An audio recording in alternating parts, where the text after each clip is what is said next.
Hi అండి, అందరికీ నమస్కారం. Welcome to my YouTube channel అండి. ఈ వీడియోలో వచ్చేసి ఏపీ ఉద్యోగ పెన్షనర్లకు ఇన్కమ్ ట్యాక్స్ తాజా సమాచారం అండి. సో ఏప్రిల్ 1 నుంచి కొత్త రూల్స్ అయితే రాబోతున్నాయి. ఆ వివరాలు ఏంటి ఈ వీడియోలో తెలుసుకుందాం. వీడియో అయితే ఎక్కడైనా స్కిప్ చేయకుండా ఎండ్ వరకు చూడడం ద్వారా ఇన్ఫర్మేషన్ అనేది పూర్తిగా అర్థమవుతుంది. అలాగే వీడియో నచ్చినట్లయితే ఒక లైక్ చేయండి. ఇంకా సబ్స్క్రైబ్ అవునట్లయితే మన ఛానల్ వెంటనే సబ్స్క్రైబ్ చేసుకోవడం ద్వారా నేను చేసే latest update news, AP employee మరియు పెన్షన్లకు సంబంధించిన తాజా సమాచారం ఎప్పటికప్పుడైతే మీ వరకు నోటిఫికేషన్ రూపంలో అయితే రావడం జరుగుతుంది. ఆలస్యం చేయకుండా మనం టాపిక్ లోకి అయితే వెళ్ళిపోదాం.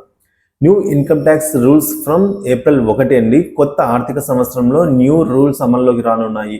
ముఖ్యంగా కొత్త పన్ను విధానం, ట్యాక్స్ స్లాబ్, రీబేట్ అలాగే డిడక్షన్స్ అయితే మారనున్నాయి. అందుకే వాటి గురించి ఇప్పుడైతే మనము వివరంగా తెలుసుకుందాము.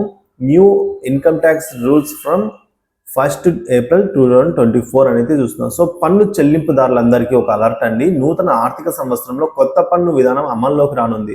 ముఖ్యంగా ట్యాక్స్ స్లాబ్, రీబేట్స్, డిడక్షన్స్ అయితే మారున్నాయి. అందుకే వాటి గురించి తెలుస్తుంది. ఇప్పుడు న్యూ ట్యాక్స్ రిజిమ్లో డిఫాల్ట్గా అడాప్షన్ వచ్చేసి 2024 to 2025 ఆర్థిక సంవత్సరం నుంచి కొత్త పన్ను విధానం డిఫాల్ట్గా అమల్లోకి అయితే రానుంది. ఐటీఆర్ ఫైలింగ్ క్రమబద్ధీకరించడంలో ప్రజలు సక్రమంగా పన్నులు చెల్లించేలా ప్రోత్సహించడమే దీని ప్రధాన లక్ష్యం అండి. ఒకవేళ మీకు కొత్త పన్ను విధానం ప్రయోజకరంగా లేకపోతే పాత పన్ను విధానాన్ని అనుసరించే స్వేచ్ఛ అయితే మీకు ఉంటుంది. సో దీన్నే పన్ను రీబేట్ అని అంటాము. ఇకపోతే evaluate basic exemption limit and rebate 2023 April 1 నుంచి ప్రాథమిక పన్ను మినహాయింపు పరిమితిని అయితే 2.5 లక్షలు అంటే 2.5 లక్షల నుంచి 3 లక్షల వరకు పెంచారు. ఆ విషయం తెలిసిందే. అయితే ఆదాయ పన్ను చట్టం 1961లో సెక్షన్ 87A ప్రకారం ఈ పన్ను మినహాయింపు పరిమితిని 5 లక్షల నుంచి 7 లక్షలకు అయితే పెంచడం జరిగింది. అందువల్ల ఏప్రిల్ 1 నుంచి 7 లక్షల లోపు ఆదాయం ఉన్న వారందరూ కూడా పూర్తి పన్ను రాయితీని అయితే పొందనున్నారు. అంటే వీరు ప్రభుత్వానికి ఎలాంటి ఇన్కమ్ ట్యాక్స్ కట్టవలసిన అవసరం లేదండి.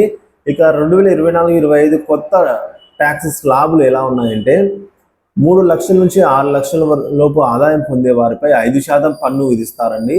ఇక 6 లక్షల నుంచి 9 లక్షల ఆదాయం, సంవత్సరానికి ఆదాయం యాన్యువల్ ఇన్కమ్ ఉండే వారికి అయితే 10%, 9 లక్షల నుంచి 12 లక్షల ఆదాయం పొందే వారికి 15%, 15 లక్షల కంటే ఆ పైన ఎంత అలాగే 12 లక్షల నుంచి 15 లక్షల వరకు ఉంటే 20%, 15 లక్షల కంటే ఎక్కువ ఎంత ఉన్నా కూడా 30% ట్యాక్స్ అయితే విధిస్తారు. యాన్యువల్ ఇన్కమ్ ఈ విధంగా 15 లక్షల కంటే ఎంత ఎక్కువ వచ్చినా కూడా 30% ట్యాక్స్ అయితే విధిస్తాడు. బేసిక్ డిడక్షన్ అయితే ఈ విధంగా పునరుద్ధరణ చేస్తుంది. So restoration of basic deduction అండి. సో ఇందులో వచ్చేసి 50,000 స్టాండర్డ్ డిడక్షన్ పాత పన్ను విధానంలో అయితే ఉంది. దీనిని కొత్త పన్ను విధానంలో చేర్చారు కనుక 2024 ఏప్రిల్ 1 నుంచి కొత్త పన్ను విధానంలోనూ ఈ బేసిక్ డిడక్షన్ అయితే జరుగుతుంది. దీనివల్ల పన్ను చెల్లింపుదారులకు మరింత ప్రయోజనం అయితే చేకూరుతుంది. సో ఇక తగ్గనున్న సర్ చార్జెస్ అండి.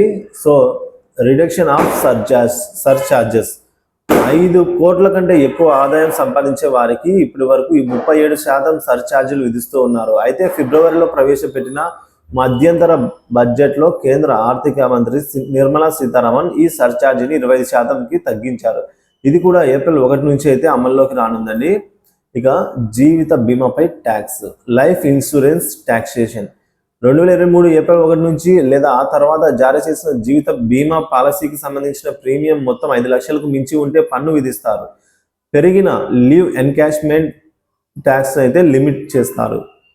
ఇక exemption of enhancement leave enhancement ఎలా ఉన్నాయంటే ప్రభుత్వేతర ఉద్యోగులకు లీవ్ ఎన్కాష్మెంట్ పన్ను మినహాయింపు పరిమితిని 2022 నుంచి 3 లక్షలుగా ఉంది. ఈ ఏప్రిల్ 1 నుంచి దీన్ని 25 లక్షలకు పెంచనున్నారు. ఇది ప్రైవేట్ రంగ ఉద్యోగులకు మంచి ప్రయోజకరంగా అయితే ఉండబోతుంది.